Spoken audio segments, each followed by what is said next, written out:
Hey, it's the Nerdy Sports Fan. We're giving out draft grades. We're getting into the AFC West. We've already knocked out the Raiders, so how about them Chiefs? All right, your Super Bowl champion, Kansas City Chiefs, you can't have a better season than that, are trying to repeat. Now, since they don't have enough cap space to even buy Andy Reid a sufficient number of cheeseburgers to fill his terrible looking Hawaiian shirts, they needed to do some damage in this draft in order to make a real run at doing this again. Now, okay, they've already spent all their free agency money, so unless they have people practicing literal witchcraft in the front office in order to make cap figures work, they needed this draft in order to make sure they get back to the promised land. So in the first round, with the last pick in the first round, they select a guy who's not even in my top 5 list for running backs coming out of this draft, George Edwards-Helaire. I think he has very good feet.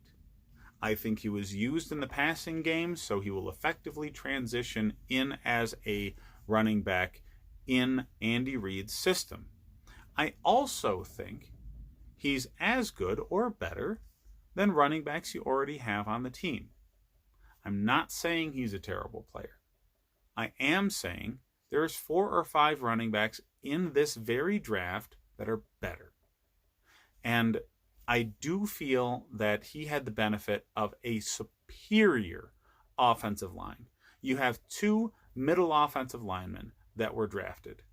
You have a superior passing game with who is going to be the best wide receiver in next year's draft, a first-round wide receiver in this year's draft, a drafted tight end, and the best quarterback that college football has literally ever seen. Do you think defenses were keying on Edwards-Helaire? No. No, they were keying on Joe Burrow and what he can do in the passing game, and Jamar Chase and how he is going to just ruin defenses if you don't double cover him. George Edwards-Helaire was given the most open defensive field that you could possibly get as a running back. So no, he wasn't stopped in the backfield because they weren't keying in on him. No, yes, he was able to make people miss in space because he was given so much space. He was given more space to work with than any running back I watched film on. And in pass protection, I watched him dive away from players. It's really bad. So a Cam Akers would have been a hell of a lot better. This is a guy who had such a terrible offensive line. He had to be the entire offense for his team. And again, because he had such a terrible offensive line, he had to learn how to pass protect or else his quarterback was going to lose his damn head. So yeah, I have a lot of running backs, including people that were drafted late in the second, that are better than Edwards-Helaire. So I understand wanting to address running back. It is the weakest position on the roster for the offense right now. I do not understand the player selected. On from there, we have Willie Gay Jr., I'm really high on. I like Willie Gay Jr. I think that he's a positional fit for this roster, and I think the value's there. I honestly had him going possibly 10 or 12 positions higher in this draft. He's one of, if not the best, outside linebackers to fit in a 4-3 scheme. So, yeah, kudos getting yourself Willie Gay Jr. Lucas Niang. I don't understand why he dropped as far as he did. I think he has potential to be a starting tackle in this league, albeit a right tackle, but he's going to be a starting tackle in this league.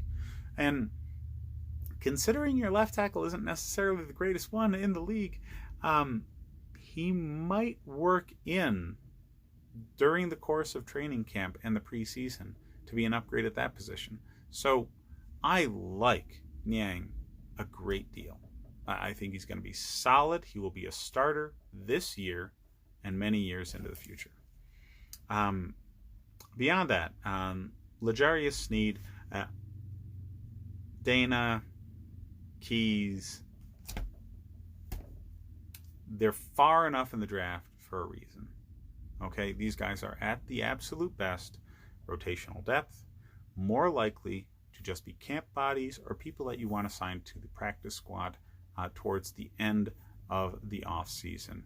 I don't see any of them as being immediate impact players for this year. Considering you're in win now mode with the last year of Mr. Mahomes' rookie deal, and this is really your last hurrah with a stacked roster, you need players that are going to help you win now. Edwards-Helaire is that. Again, I just think there was better at that position, especially for the way this team is set up at that time. But yeah, Willie Gay Jr. and Lucas Niang are definitely good value and great fits for this team. So I give the Chiefs a solid B. Let me know what you guys think. Hit me up in the comments. Let me know if you think I'm crazy, because Edwards-Helaire is just the next Priest Holmes, okay? Hit up the rest of the videos so you know what I think about the rest of the league. Give me a like and subscribe if you enjoy the content.